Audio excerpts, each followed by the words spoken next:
अस्सलामुअलैकुम। उम्मीद करता हूँ कि आप खैरियत के साथ होंगे। गोल्ड की वीकली फोरकास्ट के साथ हाजिर हूँ। सबसे पहले हम कल की बात करते हैं। कल अगर हम यूएस के डाटा को देखें तो non farm payrolls, unemployment rate और एवरेज अर्ली अर्निंग्स नंबर्स थे। तो तीनों नंबर्स या तीनों डाटा ही आप कह सकते हैं कि पॉजिटिव साइड पर आए, यानी कि जो डाटा था वो गोल्ड प्राइसेस के लिए नेगेटिव था। लेकिन अगर हम चार्ट पर देखें तो गोल्ड इनिशियल रिएक्शन के तौर पर 1785 के आसपास के लो बनाए और उसके बाद रिवर्स हुआ और 1818 के पास वीकली क्लोजिंग दी है। तकरीबन $35 के गेन के साथ गोल्ड इस वीक क्लोज हुआ है। तो ऐसा क्यों हुआ वो हम डिस्कस करते हैं।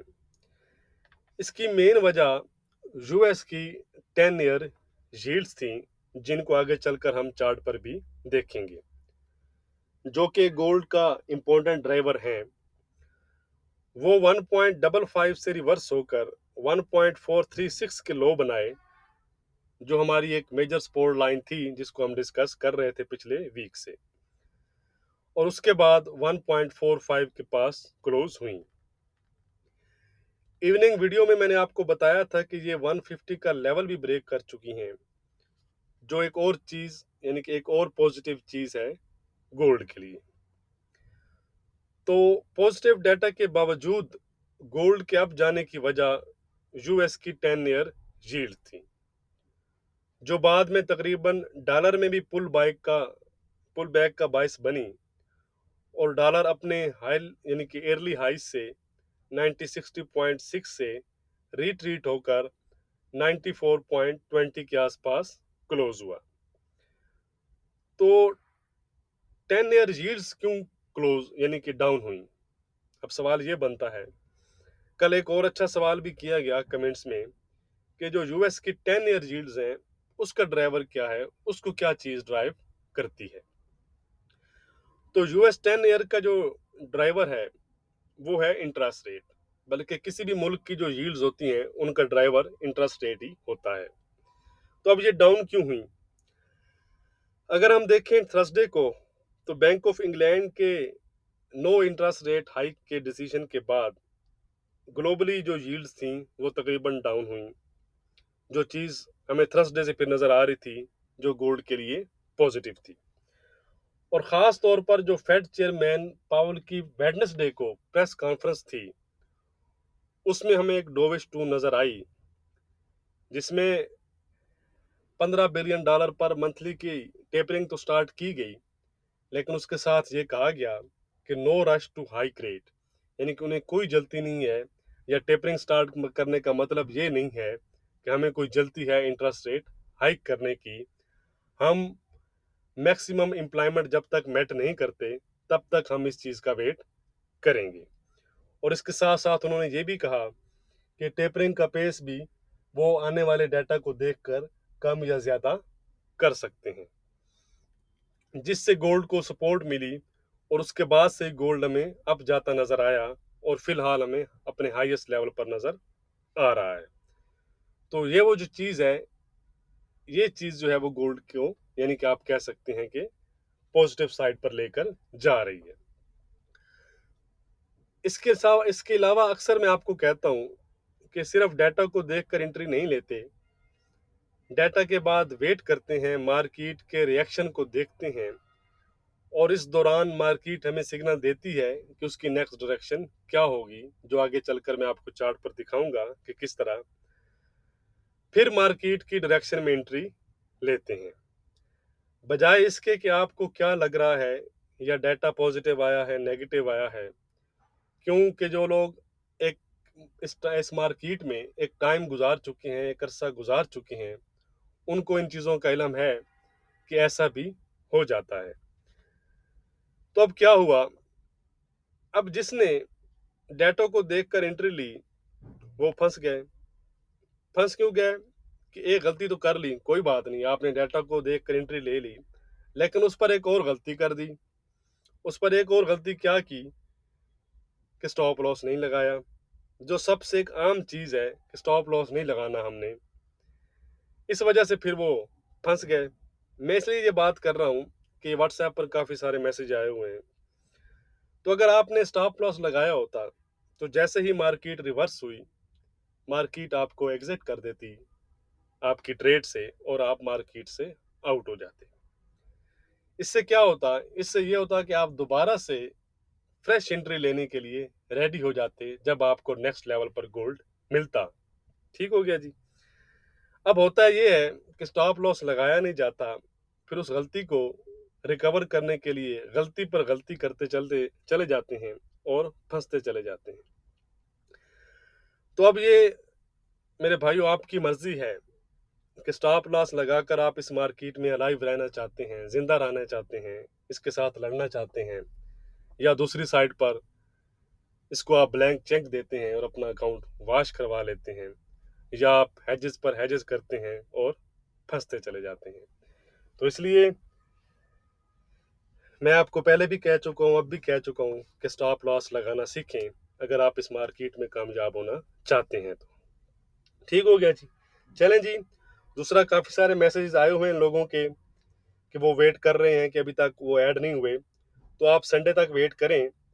मेरा संडे अब आप लोगों के नाम ही है। कल ज़रूर वो लोग जो रिक्वायरमेंट्स पूरी कर चुके होंगे वो व्हाट्सएप जो ग्रुप होगा मेरा, उसमें ऐड हो जाएंगे। अगर आप भी मेरे ग्रुप में ऐड होना चाहते हैं तो वीडियो के डिस्क्रिप्शन में आपको लिंक मिल जाएगा।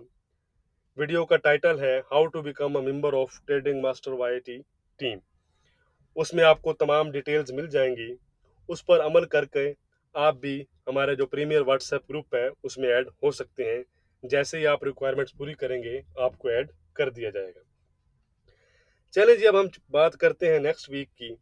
तो सबसे पहले हम नेक्स्ट वीक के कैलेंडर को देखते हैं कि नेक्स्ट वीक कौन कौन से इंपॉर्टेंट डाटा और इवेंट हैं।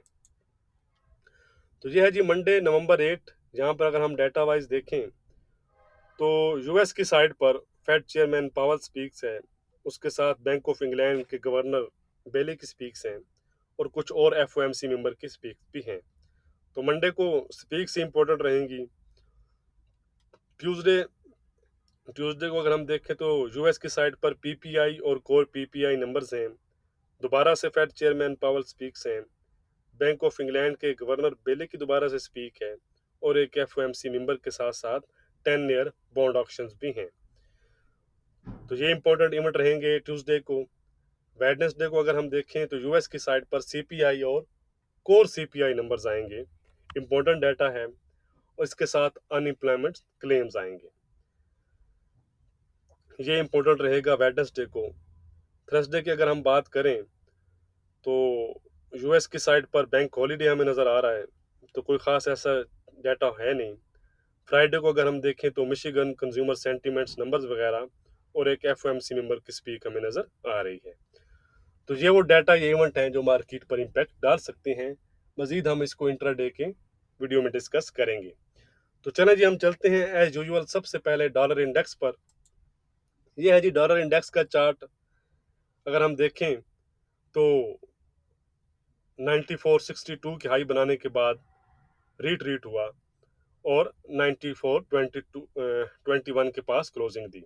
तो ये वाला जो लेवल्स है, ये एक अच्छा लेवल है। बारहा ये इसकी अपसाइड को कैप कर चुका है। अगर आप यहाँ पर देखें तो यहाँ से रिवर्स हुआ, ये भी उसी के आसपास। यहाँ पर अगर आप देखें तो 2 दफ़ा इसी के आसपास से रिवर्स हुआ। तो ये एक लेवल है, एक टफ नट है डॉलर इंडेक्स के लिए, इसको क्रैक करना। अगर ये क्रैक करता है इसको, तो अगर आप हिस्ट्री में देखेंगे दोबारा ये चीज़, अगर हम पीछे जाएं तो ये फिर हमें नेक्स्ट जो लेवल नज़र आएगा वो 95 या 9515 के आसपास का नज़र आ रहा है। इसके ऊपर अगर डॉलर इंडेक्स निकला तो फिर एक आप कह सकते हैं कि 96 और 97 तक जा सकता है। दूसरी साइड पर अगर हम देखें रिवर्स होता है तो ये एक हमारी सपोर्ट लाइन है जो काफ़ी टाइम से हमें ये चीज़ इसको होल्ड कर रही है। तो इमीडिएट इसके लिए सपोर्ट 93 85 80 के पास है, उसके बाद ये इसकी सपोर्ट लाइन होगा 93 50 के आसपास। अगर ये इसको ब्रेक करता है तो इसका ट्रेंड आप कह सकते हैं कि नेगेटिव होगा और ये फिर 93 की तरफ जाएगा। फिलहाल ये अपने अप ट्रेंड में ही चल रहा है, पॉजिटिव जोन में ही चल रहा है। ये हैं जी यूएस की 10 ईयर यील्ड्स। इसको डिस्कस करने से पहले इसको मैच 1 में दिखाता हूँ आपको, ताकि जो चीज़ आपको थोड़ी सी नज़र आएगी इसके चार्ट पर। ये अब आप ये देखें, ये रेड कैंडल आपको नज़र आ रही होंगी, इसके वाइस वर्सा ही तकरीबन आपको 80 to 90% कैंडल इसके ऑपोजिट गोल्ड में नज़र आ रही होंगी। जब हमने शाम की वीडियो बनाई तो ये वाला लेवल था 150 का, जिसको ये ब्रेक कर चुका था, तो मैंने कहा था कि ये एक और पॉजिटिव चीज़ है गोल्ड के लिए। दोबारा से उसने इसको रीटेस्ट किया और दोबारा से डाउन।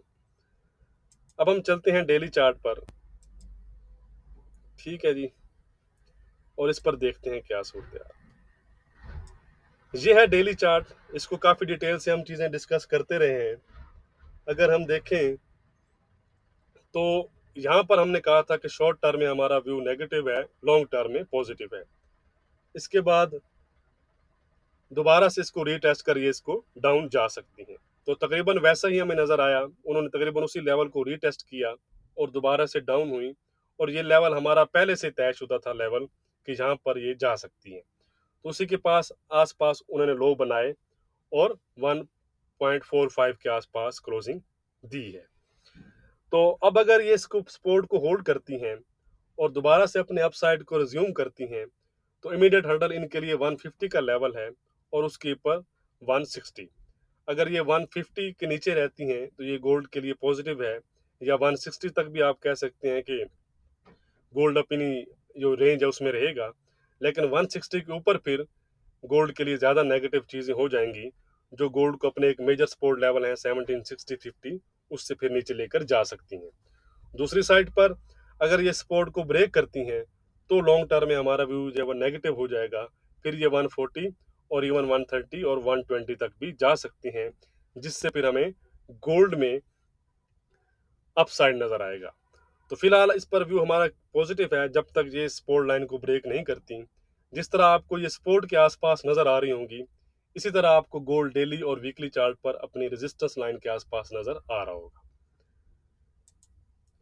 ये है जी गोल्ड का वीकली चार्ट। ये चीज़ अगर आप देखें, ये हमारी एक लॉन्ग टर्म सपोर्ट है। इसको थोड़ा सा मैं क्लोज करता हूँ, ठीक है जी। तो ये अगर आप देखें तो ये चीज़ यहाँ पर आपको गोल्ड 18 के आसपास नज़र आ रहा है और बिल्कुल अपनी रेजिस्टेंस लाइन के आसपास है। तो ये अगर लाइन ब्रेक हुई, ये रेजिस्टेंस फॉलिंग रेजिस्टेंस लाइन इसको ब्रेक किया गोल्ड ने, तो गोल्ड हमें अपर साइड पर यानी कि 1850 1900 और इवन इससे ऊपर भी नज़र आ सकता है। दूसरी साइड पर अगर इससे रिजेक्ट हुआ तो दोबारा से हमें ये एक शॉर्ट टर्म सपोर्ट लाइन है यहाँ तक, और इसके नीचे दोबारा से फिर चीज़ें गोल्ड के लिए नेगेटिव हो जाएंगी। ये है जी गोल्ड का डेली चार्ट, सेम कंडीशन है वीकली चार्ट की तरह। मैं थोड़ा सा इसको क्लोज करता हूँ, चार्ट मेरा थोड़ा सा मसला कर रहा है तो बर्दाश्त कीजिएगा। यहाँ पर अगर हम देखें तो यहाँ पर भी हमारे पास वही लेवल बन रहा है 1830 से 1834 का लेवल, ये वाला लेवल, ठीक है जी। अगर आप देखें तो यहाँ से 3 दफ़ा, 1 2 3, 3 दफ़ा यहाँ से जो प्राइस है वो रिवर्स हो चुकी है। सेम इसी तरह यहाँ से अगर आप देखें डाउन साइड पर, यहाँ से प्राइस रिवर्स हुई, दोबारा फिर यहाँ से रिवर्स हुई, सेम यही कंडीशन हमें अप साइड पर नज़र आ रही हैं। तो इन लेवल को मैं आपको डिटेल में बताता हूँ आगे चलकर, लेवल मेंशन करके, ताकि आपको ये चीज़ें समझ आ जाए। ये लें जी, ये है अब हमारे लेवल। अब इमीडिएट हर्डल इसके लिए यही है 18 18 18 20। अगर इसको ये ब्रेक करता है तो गोल्ड अपने इन टॉप, जो हमारे पास एक ट्रिपल टॉप कंडीशंस हैं, वहां तक गोल्ड जा सकता है। 1830 से 34 का एरिया है। इसको अगर गोल्ड ब्रेक करेगा तो फिर हमें हायर साइड पर चीज़ें नज़र आएंगी। मैं इसको क्लोज करता हूँ, ये यानी कि फिर हमें चीज़ें 1845 1850, 55 और 1866 तक नज़र आ सकती हैं, और उसके ऊपर फिर चीज़ें हमें 1880 और 1900 तक भी नज़र आ सकती हैं। दूसरी साइड पर अगर हम स्पोर्ट्स की बात करें तो 18, 10 का जो लेवल है, अब एक किसी के लिए इमीडिएट स्पोर्ट है, इसके नीचे 1800, 1719, 1790 और 1780 का लेवल है। 1780 का लेवल है, ये हमारा एक ब्रेकआउट पॉइंट भी है डाउन साइड पर और अपर साइड पर। जब जब इससे प्राइस नीचे गई तो हमें लोअर साइड नजर आई, जब जब इससे प्राइस ऊपर आई तो हमें जो चीजें हैं वो अप साइड पर नजर आई। तो ये एक अच्छा लेवल है। इसके नीचे अगर गोल्ड निकलता है तो दोबारा से 1717, 1760 और 1750 तक जा सकता है। इसके नीचे फिर ये वाले लेवल हैं 1737, 1730, और फिर आप कह सकते हैं कि एक डबल बॉटम टाइप कंडीशंस हैं 1721, 1717 के पास। ठीक हो गया जी। तो ये वो लेवल्स हैं जिनको आपने रिस्पेक्ट देनी है, क्योंकि लेवल को आपने ज़रूर रिस्पेक्ट देनी है, उसके लिहाज से आपने ट्रेड लेनी है। तो ये वो लेवल्स हैं जहां से चीज़ें रिवर्स भी हो सकती हैं और ब्रेकआउट भी कर सकती हैं। तो इनको कैसे पकड़ना होता है वो हम यहाँ पर देखते हैं। ठीक है जी। अब यहाँ पर देखें आप, कल क्या हुआ। ये एक लेवल था, आपको ये नज़र आ रहा था कि ये लेवल कैप कर रहा है इसके अपसाइड को, इसको आप नहीं जाने दे रहा गोल्ड को। लेकिन डाटा के बाद अगर आप देखें तो यहाँ पर आपको एक क्लियर ब्रेकआउट नज़र आया। ये H4 का चार्ट है, H1 पर भी आपको सेम कंडीशन यही लेवल नज़र आएगा। ठीक है जी, ये चीज़ आपने देखना है। यहाँ पर उसने ब्रेकआउट किया, बस अगर आप सेलिंग में बैठे हैं तो बस खत्म होगी कहानी, आप निकलें आप। ये उसने रीटेस्ट किया, रीटेस्ट पर निकल जाएं, और ये फिर मार्केट की डायरेक्शन है। ये मार्केट ने आपको बताया कि नहीं बताया, बताया आपको, H1 पर भी बताया, H4 पर भी आपको बताया उसने कि मैं अब ये लेवल ब्रेक कर चुकी हूँ और मैं अब इससे अप साइड पर जा सकती हूँ। ठीक हो गया जी। तो सेम ये कंडीशंस होती हैं, चाहे आप डे 1 में हैं, वीक में हैं, जिसमें भी हैं। आपने यहाँ पर आपने सेलिंग ली, कोई बात नहीं, लेवल्स है, आपने सेलिंग एंट्री ली, लेकिन ब्रेकआउट पर फिर आपने उसको कट करना है और फिर बाई की एंट्री भी लेनी है मार्केट की डायरेक्शन में। ठीक है। जिस तरह अब हमारा ये लेवल है 1830, 34 का एक लेवल है, इसको हम रिस्पेक्ट देंगे, इस पर गोल्ड आएगा तो हम सेल लेंगे। ठीक है, विद स्टॉप लॉस, या ब्रेकआउट पर निकल जाएंगे, फिर मार्केट की डायरेक्शन में चले जाएंगे। ठीक है जी, लॉन्ग टर्म की बात कर रहा हूँ, डेली चार्ट के लिहाज से। ठीक है, या हमें डिप बाइंग मिलती है तो फिर हम जरूर अपने लेवल पर सपोर्ट पर बाइंग करेंगे। ठीक है, तो ये चीज आप काउंट किया करें और इस चीज को देखा करें, उन चीजों को समझा करें और उसके लिहाज से आप चला करें। ठीक है, क्योंकि ये पैसे का मामला है, ऐसी बात नहीं है, तो इस कुछ चीज को सीरियसली लिया करें। तो रेजिस्टेंस मैं आपको बता देता हूं कि वीकली रेजिस्टेंस हमारी यही रहेगी 1830, 34 का लेवल। इसको अगर गोल्ड ब्रेक करेगा तो ब्रेकआउट पर रीटेस्ट पर आप फिर बाय करेंगे और एक अच्छी बाइंग फिर आपकी एंट्री होगी। दूसरी साइड पर ये रेजिस्टेंस है, यहाँ पर आप सेल करते हैं तो कर सकते हैं विद स्टॉप लॉस। यहाँ से अगर प्राइसेस रिजेक्ट होती हैं तो दोबारा से हमें डाउन साइड नजर आ सकते हैं। वीकली जो हमारी सपोर्ट रहेगी वो रहेगी ये वाला एरिया 1750 का एरिया। ठीक है जी, अगर 1750 ब्रेक करता है तो गोल्ड 1720, और 1720 के नीचे फिर चीजें वर्स हो जाएंगी 1700 और 1680 तक। ठीक हो गया जी। ओवरऑल अगर हम देखें वीकली चार्ट पर, डेली चार्ट पर, RSI कंडीशंस देखें तो हमें गोल्ड फिलहाल पॉजिटिव जोन में ही नजर आ रहा है। याद रहे कि टेक्निकली गोल्ड पॉजिटिव है, लेकिन ये याद रखना है आपने कि कुछ लोग कहते हैं कि आप पॉजिटिव कह रहे हैं तो नेगेटिव क्या हो गया। याद रहे कि डाउन ट्रेंड से ही अप ट्रेंड निकलता है और अप ट्रेंड से ही डाउन ट्रेंड निकलता है, यानी कि पॉजिटिव से ही चीजें नेगेटिव में जाती हैं और नेगेटिव से ही चीजें पॉजिटिव में जाती हैं। लेकिन फिलहाल गोल्ड टेक्निकली पॉजिटिव जोन में है, वीकली, डेली, H4 और H1 चारों चार्ट पर। ठीक हो गया जी। तो बाकी वीडियो को लाइक और शेयर करना मत भूलिएगा। शुक्रिया।